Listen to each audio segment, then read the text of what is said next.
Remember that one of the key objectives of financial manager is to be able to make a good financing decision. So yes, investment decision is very critical, is one of it. However, you cannot succeed with the investment if you don't have the fund. So you must be able to identify, where do you want to get the fund from? Is it from the domestic market? Is it from the foreign market? Are you going to be using equity, or are you going to be using debt? So you have to decide as a manager or as an executive. Are we using equity, or are we using debt? Are we getting money from the domestic market, or we're going to the foreign market to get fund? So all these decisions you have to take as a financial manager. Yeah, but before I go into details of what do you need to consider to make that decision, let me give you a quick refresh of what financial system is all about, because that is where you always get this money from, right? But it's not just a word on its own. There are three major components that make up a good financial system, and that's what I'm going to do a refresh quickly on. The first one is the fact that before you can say you have a financial system, definitely there is a financial market.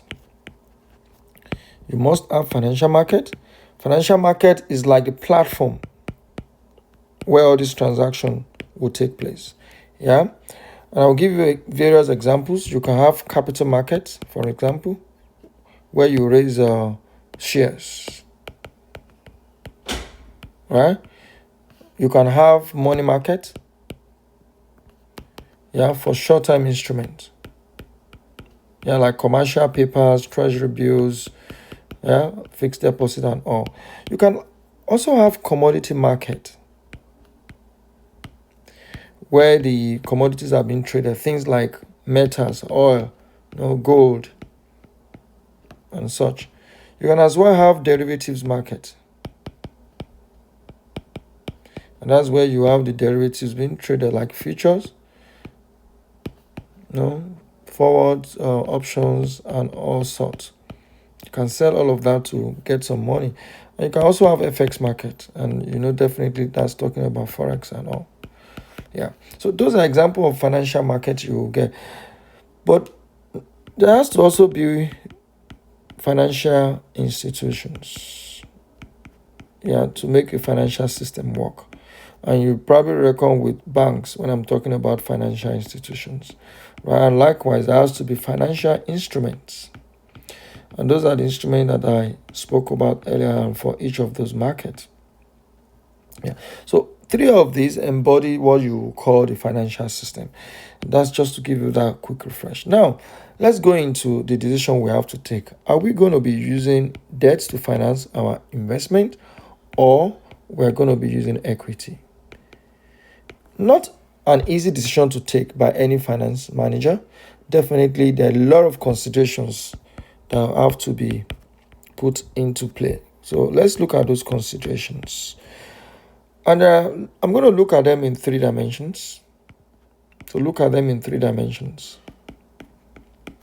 The first dimension is your practical consideration. So what are those practical considerations? I know I touched on this in my previous video and also in FM. Yeah, those considerations that we're talking about here, we're talking about things like the servicing cost of the available options. Yeah. And when you're talking of servicing costs for debt, the servicing cost is like the interest expense. And for equity, we're talking about dividend and all of that. Yeah. So generally speaking, you expect cost of debt to be cheaper than cost of equity. Yeah, not 100% all the time, but that is generally what you expect.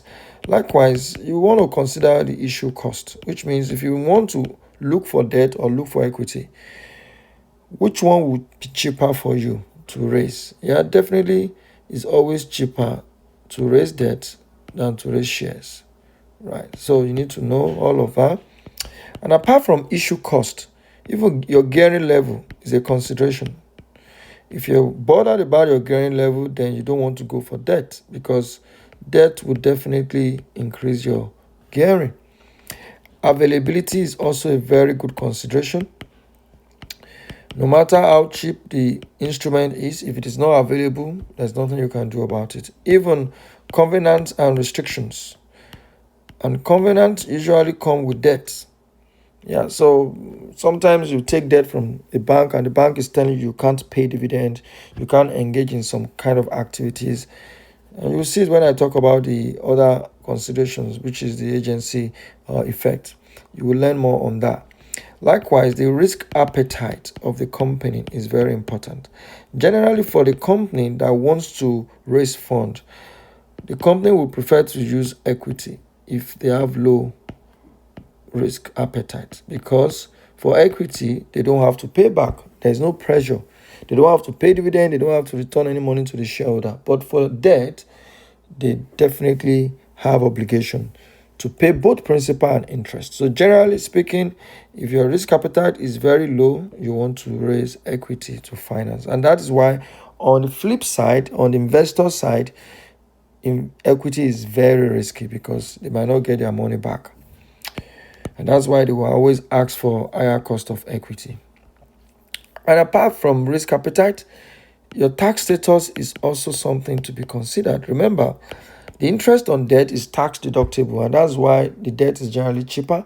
However, if you are not making profit, there's nothing to net off the interest expense. So you're not getting any benefit from that. So you need to understand that you are able to benefit from that tax savings from debt before you put it into your considerations. Likewise, flexibility. Yeah, for companies, equity is very flexible, and you can understand why, because they don't have to pay back. So equity has higher flexibility than debt. Please take note. And the last one that comes to my mind is public perception. Very important. Public perception. This is very subtle.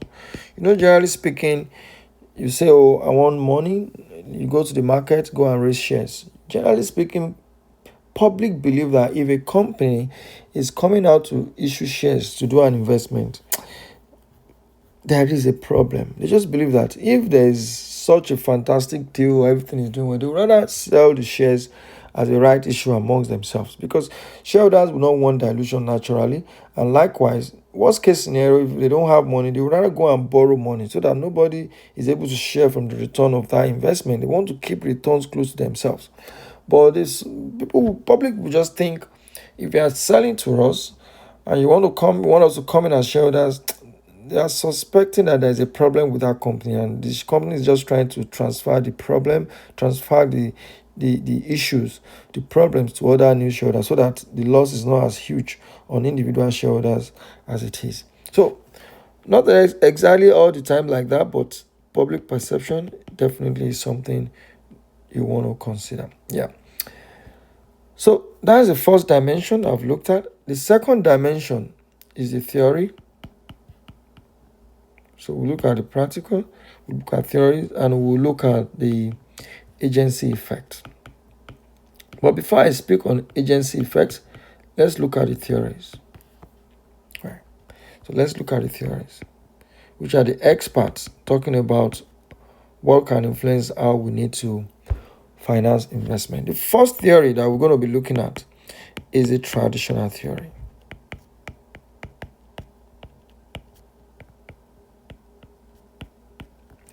And what is traditional theory talking about? If you remember, traditional theory believes that if you look at it in form of graph, x-axis, debt, that is gearing, then you have cost of capital on the y-axis. So if debt is increasing, let's say debt is increasing like this. So this is your cost of debt. We know that cost of equity will go up because of debt increasing. The shareholders are getting uncomfortable. However, the WACC is expected to come down. However, it gets to a point whereby the equity providers, they are not comfortable And also, the debt providers are not also comfortable. And the debt provider is saying that I cannot continue to give you cost of debt at the same rate because you have had so much debt that I have to increase your debt, cost of debt. So cost of debt shoots up, then cost of equity will have to shoot up geometrically. And because of that, even WACC that used to be coming down now changes direction and will have to shoot up as well. So everything start looking up. And what this means is that there's a point here where WACC is very low. So this is your lowest point of WACC. And what does that mean? If you trace it back to what debt you have at this point, then this is your optimal gearing point, which means this is the best amount of debt that you should have. Because at this point, WACC is lowest, which means if you divide this into two, the first half of this section is what you call the substitution effect, because the low cost of debt is substituting the high cost of equity and WACC is getting low. But at the point whereby the optimal level of debt is crossed, cost of debt is going up, WACC is going up, equity is going up. This is called the financial risk effect, because the gearing is too high. And this is financial risk effect. So what traditional theory is saying is that for a company to decide on how much of debt they're going to be using, how much of equity they'll be using, what their capital structure should be, your objective should be that you want to achieve optimal gearing point. So wherever your optimal gearing point is, that is where you should have as your debt. No lower, no higher. And sometimes you might experience what we call the gearing drift. Gearing drift means that after you've achieved your optimal gearing point, there are things that can happen that can bring you away from that point. Either you're having too much debt, so if you get more debt, you have a drift, you will go up. However, the popular one is when you have profit consistently. That leads to high retained earnings. And what happens to equity? If retained earnings is going up, equity will also go up. And if equity is going up, your gearing will come down. And in that case, you would have left your optimal gearing point. So that is called gearing drift. And what is your solution? Once you feel like you are drifting away, your gearing is coming down, then you have to react. What you have to do is either you increase your debt, take more debt so that you can go back to the optimal gearing point, or you can even do share buyback. Because if you do share buyback, then you will reduce your number of shares and equity will reduce. Or you can as well pay dividend to reduce your retained earnings. Pay huge dividends. All of that will reduce your equity. So this is that you increase your debt or you reduce your equity. And that will solve the problem of your gearing drift if your gearing is coming down. Okay, please take note of that. That is one theory. But apart from traditional theory, there's this popular M&M theory, which you also know, but this time around we're talking of M&M with tax, not the one they had without tax. This is with tax. And remember this model. For this one, what M&M is saying that if you have debt here and you have cost of capital here, as you are increasing your debts, M&M agrees that your cost of equity will go up. However, because of the tax benefit of debt, they believe that WACC will keep coming down. So which means for M&M with tax, the objective is that they want you to finance yourself, if possible, 99.9% debt. In fact, 100% if possible. The only thing is if you finance a company with 100% of debt, then there is no company, because there has to be shares to have a company. So that's why it's 99.9%, because they believe that WACC will just keep coming down. Once you are getting more debt, it keeps coming down. Though we know that is not always the case. But They don't believe that there's a problem, but there's definitely a problem because this is not practicable. 99.9% debt, not practicable. And you know why? Yeah? Why not practicable? I think I should touch on it. Yeah, it's not going to be possible because number one is bankruptcy risk. If you keep taking debt like that, you get to the point you are not able to pay that debt, your company will be folded up because you will have to sell your assets to pay your debtors. There's agency cost as well. Too many restrictions once you start taking debt. Because the banks will say, if I'm going to give you loan, then you can't take more loan from any other person again, or you can't take additional loan. So you might not be able to achieve your 99.9%.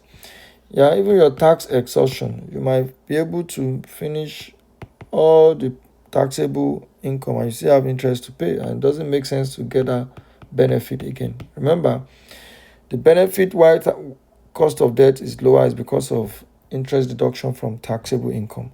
But if you don't have taxable income again, you don't get the benefit. So what's the point going for 99%? Likewise, even your debt capacity will fail you because everybody have different debt capacity. Yeah, not all companies can always borrow. Yeah, your debt capacity will increase if you are making money. You have a lot of cash flows. You have revenue. Yeah, but not all the time. There's always going to be a limit. Even the risk appetite of the shareholders will be there as well. Yeah, even if you say they should do 99.9%, they might not be comfortable with it.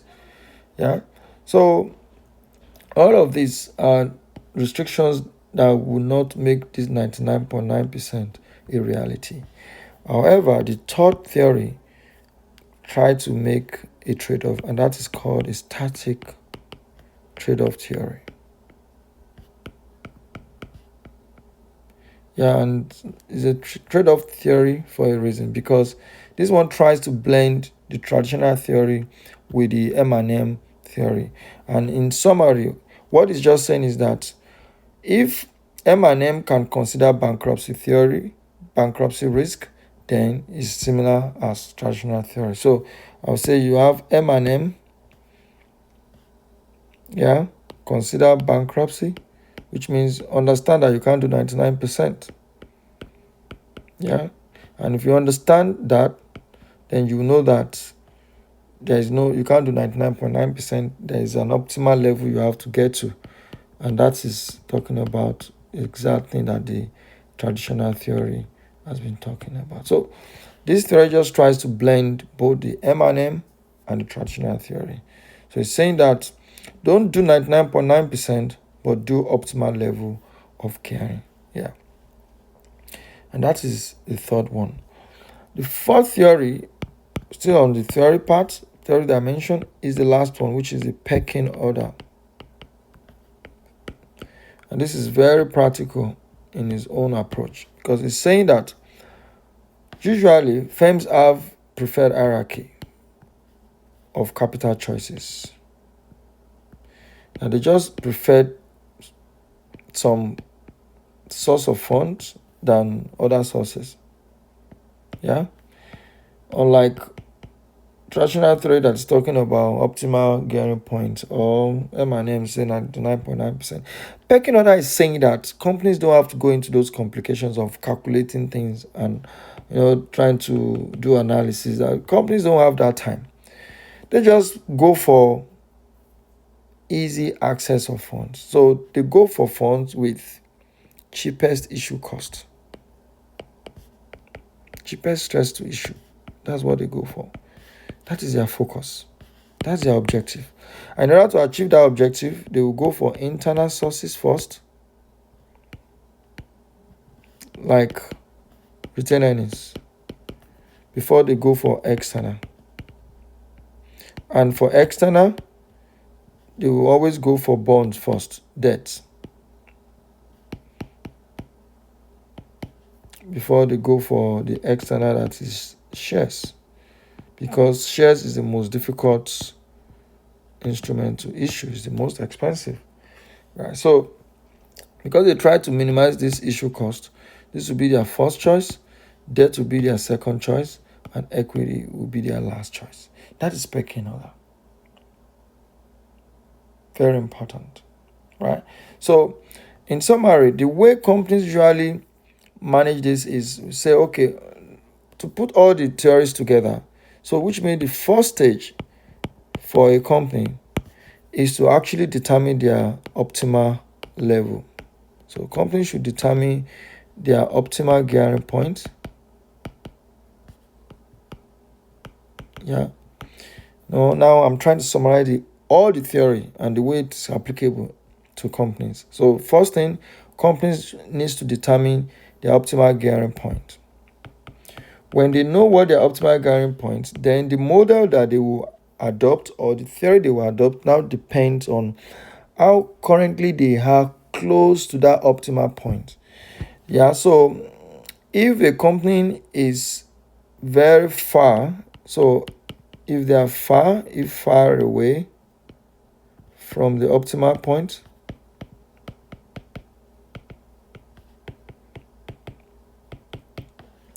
then they should apply the static theory. Remember, static theory is the combination of traditional and M&M, right? So which means keep getting debt because you are still far away from your optimal gearing point. So keep getting. But once you are close, so if you are already close, if close to the optimal point,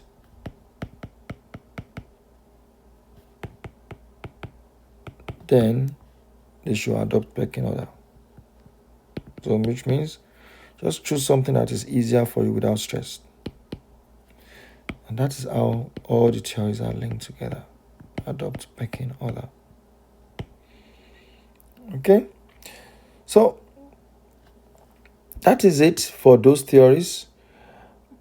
However, it's very important to talk about the third consideration. Remember 3 dimensions I mentioned earlier on. I mentioned the first one, which is the practical approach, the theories, and the third one is the agency effect. So let's look at the agency effect quickly. And what's the agency effect? I gave a bit of insight earlier. Remember, when companies are looking for loan, they have to do a proposal to banks. And in that proposal, they will have to apply, state the reason why they want to collect money, how they intend to pay the money back, what are they going to use the money for, and when they are telling the bank what they want to use the money for, they'll be telling the bank definitely that it's low risk investment because they want the banks to be comfortable and to be able to give them the money. But guess what? A lot of companies will collect that money and they will divert it. They will go and use it for another investment that is even risky. They can even go and do speculations with it. In fact, I've seen worst case scenario whereby companies collect loans and they use it to go and pay dividend. And because of that, banks are now also wise. And what they are doing is they are putting restrictions on companies to ensure that they monitor them and they cannot just use the money for anything and they are able to repay their loans back without any problem. So the cost of restrictions from those lenders, the cost of restrictions from those lenders is what we're calling the agency effect. So cost of restrictions placed on the company by banks. That is what you call the agency effect. You see that example of those restrictions, like I said, is that there might be restrictions on dividend amounts, dividend payment. They might say you can't pay at all or you cannot pay more than a certain amount. They might put a cap on the debt the company can collect. They can even restrict them with their minimum working capital ratios.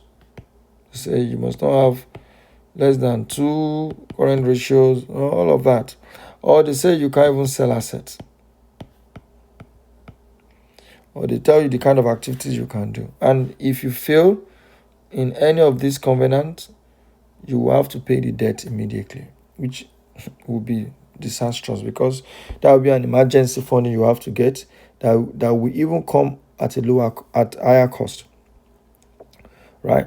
So because of diversion of funds, which we call changing of risk, yeah, or diversion by management. That is why these restrictions are usually being placed by the lenders. Okay, and because of that, it becomes a burden on the company. So for company that wants to decide whether they want to use equity or debt, they have to consider what this agency effect means for them. So those are the considerations that we have dealt with. Now, let's just wrap it up with specific examples of funds, whether for debt or for equity. So let's look at specific examples. And all of these, I know we've dealt with them before, but maybe there are a few new ones. So I'm just going to speak through them quickly, starting from equity examples. Please pay attention. The first one I'll talk about is the right issue. Definitely, this is talking about raising funds by asking the existing shareholders to buy more shares and bring more money. There can be IPO or even PO. IPO for new company that is just getting listed. PO for existing company that is raising more fund. There can be private placement as well. And private placement is when you sell shares to institutional investors. You know that. Direct listing does not immediately give you funds. Please take notes, because direct listing just means that the existing private shares are just becoming public. So no fund here immediately. However, by the time it's been converted to public, the shareholders can now sell to any other person. Yeah. Likewise, you can have Dutch auction. Yeah, I'm sure you've seen Dutch auction before. We did it earlier in my video. Yeah, which is when shares are issued at the highest price that generates the full subscription. So the price keeps coming down until you have a price that guarantees that all the shares you want to sell and all the funds you want to raise can be gotten. You can also have SPAC, yeah, special purpose acquisition companies. Those ones are the ones that just listed shell. However, they look for private companies to acquire. And you can as well have something we call the reverse takeover. Reverse takeover. This one is very interesting. And this one is when you have a private company that is taking over a public company, and that process getting listed without necessarily going through the rigor or the stress of capital market. Very interesting. Giving more example, I will give examples on debt. This one, yeah, you have restrictions getting this one based on your debt capacity, your credit rating, or the size of fund that you want. Yeah, but in terms of examples, talking of, you can raise bonds, selling bonds to individuals. You can have the debenture. Yeah, remember the difference. The debenture is collateralized, bond is not collateralized. So this is secured. Yeah. You can have convertible bond as well, as an example. Or you can have mezzanine finance. Mezzanine, remember, combination of equity and debt. Is the worst form of debt. Yeah, mezzanine instrument. Or you can also have syndicated loan. Very important. And what are syndicated loan? Sometimes a bank doesn't have enough money or doesn't want to take a single risk to lend to a company, and in that case 2, 3, 4, 5 banks can come together and say, okay, a company wants 100 million, let's share it, and I will give 10 and another bank will give 20, and in that case they've been able to share the risk across themselves. So those are the usual conventional way of getting fund, equity or debt, but it's also good to mention some of the non-conventional ways.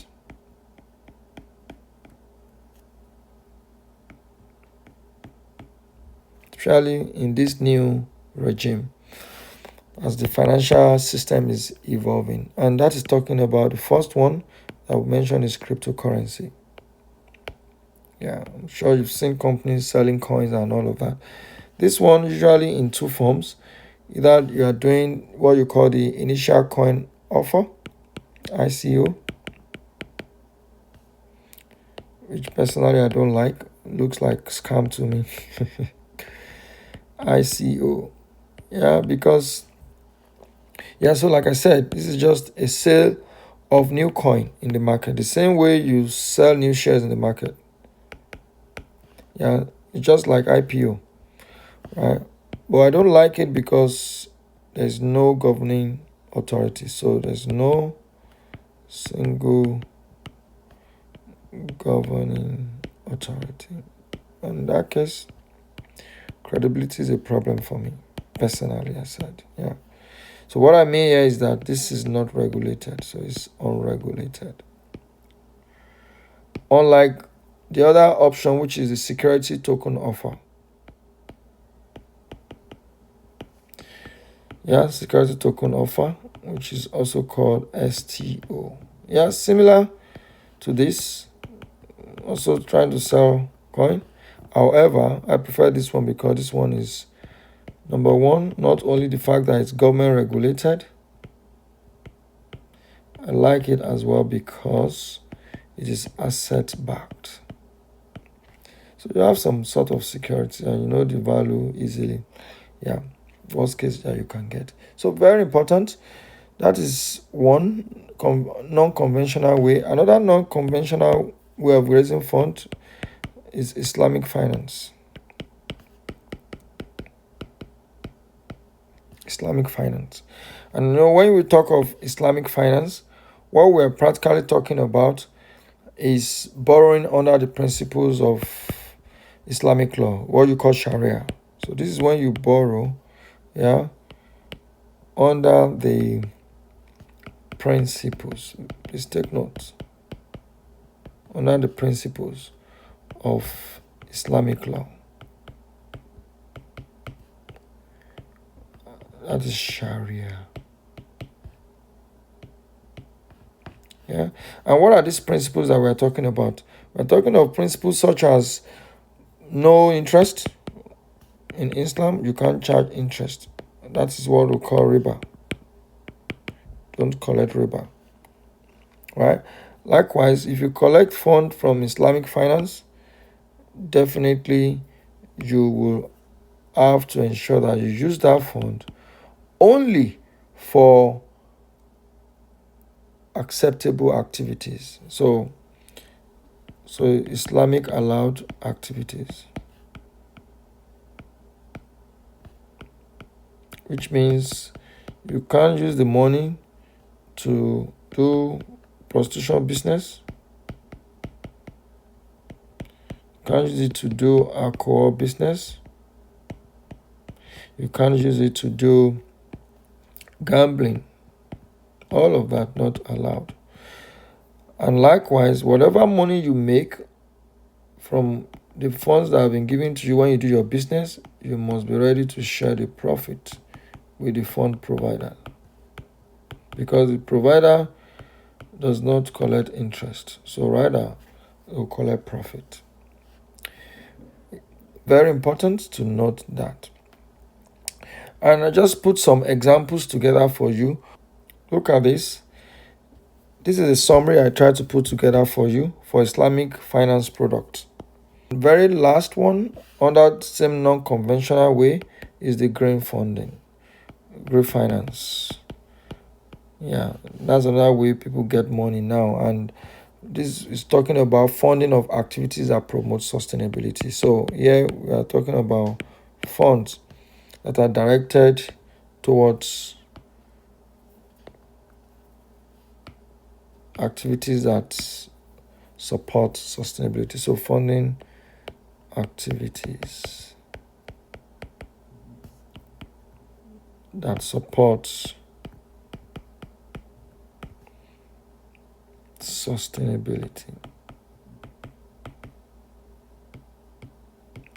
And yeah, what are those activities we are talking about? Things like renewable business, renewable business or even recycling businesses. Yeah. And so on and so forth. An example of product that you will see things like it's called green loan or say green bond.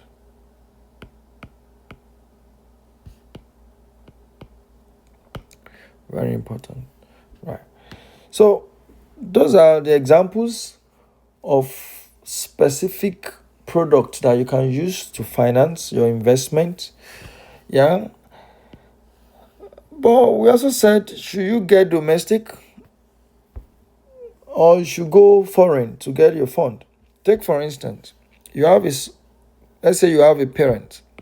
Now, you have a parent in the UK, and this parent wants to invest in a subsidiary that's in the US. This parent has choices of financing. Yeah, there are different choices. You can decide to use the subsidiary country. You can say you want to get the loan from the US. You can decide to get from the UK, from his own company, his own country, or you can even decide to get from unrelated country. You can decide to go to Canada or go to Germany to get the fund. It's his choice. Yeah, or you can even decide to use retained earnings of either the subsidiary, if it's existing yet, or even his own retained earnings as a parent. So all these options are there. 4 options are there. So not necessarily that choosing a type of instrument is the only decision you have to take. You have to take a decision as to where do you want to get the funding. Because sometimes if you're able to get a cheaper fund from a related country, then yeah, you go there. You don't necessarily have to go get from your own country or get from the subsidiary country. Yeah. Generally speaking, companies want to get funding from where they will be using it to minimize foreign exchange risk. However, if there are more returns or more benefits going outside your safe zone, yeah, you have to go out and get those cheaper funds. So all of these considerations are quite important to be able to decide. And that will be it for financing investment.